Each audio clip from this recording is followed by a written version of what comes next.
Hello, today I'm bringing you my February wrap-up. It took me 3 times to say that right.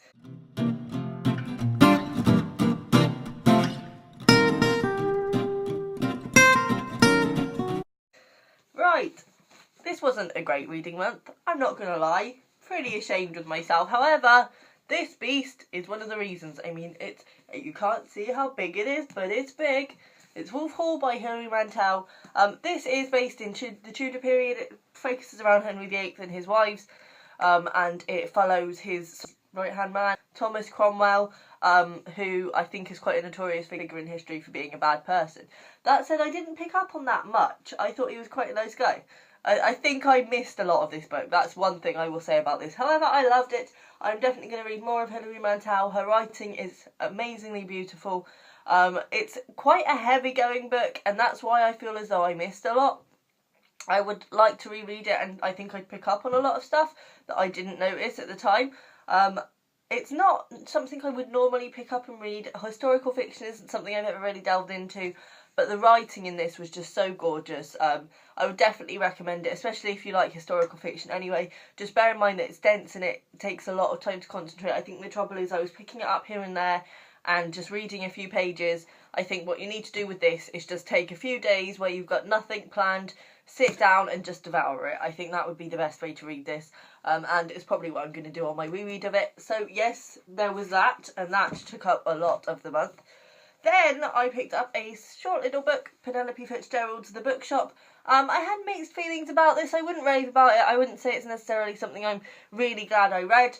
But it was okay, it was sweet. It's basically about an old woman who tries to start a bookshop in a really little sort of sheltered town that doesn't have anything of the sort, and it's just about how the society sort of goes against the bookshop and what happens and how it fits in and how her journey goes with this bookshop. Definitely one for book lovers. It's a sweet little read. It didn't take any time at all. It's literally 156 pages, this copy. So, yeah, there's that. I will pick up more of Penelope Fitzgerald. She's got quite a lot of short little cute books.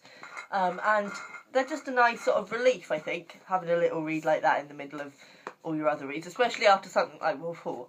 Then I read The Day of the Trifid by John Wyndham. I had this gorgeous penguin edition and I dropped it in the bath and now it has been destroyed, and I am quite mortified about this, but hoping when it's on my shelf it'll get straightened out a bit and it won't notice. So, you know, there's that. This, again, I didn't concentrate on as much as I should have. I was loving it in the beginning, but actually for a short book it took me quite a while to get through, and I think that ruined it for me. I very much have to wham through books, otherwise I just lose interest a bit. Basically this is about everybody in the planet has been blinded, minus about a few people who for various reasons weren't conscious during this meteor shower that blinded the world, and these man-eating plants that have been living in harmony with the people and they've been cutting off their stings and having them in their garden. These man-made plants take advantage of the fact that the world cannot see and begin to take over, and it's basically about how the world picks itself up from this incident. Our main character, Bill, he was in hospital when the meteor shower happened with his eyes bandaged up, and therefore he can see, and he meets various other people who can see and goes on his journey with them. The only thing I would say about this, the writing's really good, definitely going to read more John Wyndham, but for me it's not a book I would pick up anyway because I feel the concept is quite peculiar and not my kind of thing. That didn't so much bother me, but the realism of the way people reacted to the situation bothered me.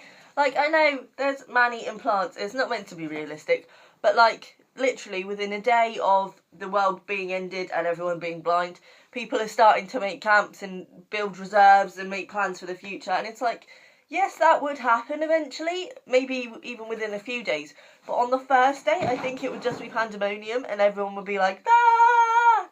I don't know that they would have started sort of building camps and stuff for themselves already, but, you know, that's just my opinion. Then, lastly, and definitely not leastly, I read Unexploded by Alison McLeod. Now, I picked this up because I'm going to be entering a writing competition soon with Alison McLeod as the judge, and I thought I'm going to really make the effort and sort of see what kind of writing style she likes so that I know what kind of thing to enter. And I picked this up, and I really was, I was like, oh, this is going to be such a chore to read. It wasn't something that sounded like it was going to intrigue me, and I just didn't really want to read it. The cover didn't inspire me. It looks like sort of the thing your gran would pick up or something. I don't like it. But it blew my mind. I'm going to do a full review of this. It won't be up yet, but I will link it down below when it is. So I won't go into too much information. Basically, this is about Brighton in the wartime, World War II, and it's sort of rumoured that Brighton is going to become Hitler's sort of point in England where he makes his HQ and stuff. And it's more about how the people cope and how the war situation affects their family lives and themselves. And there's some really touching stuff about sort of the Jew segregation in this and things like that, and it's just really, really beautiful, and I'm definitely going to pick up everything she's ever done because oh my goodness, this writing, I will read some of this out in my review, so definitely check that out if you're interested. And that is everything I read this month. Shameful, I know. I feel really, really bad.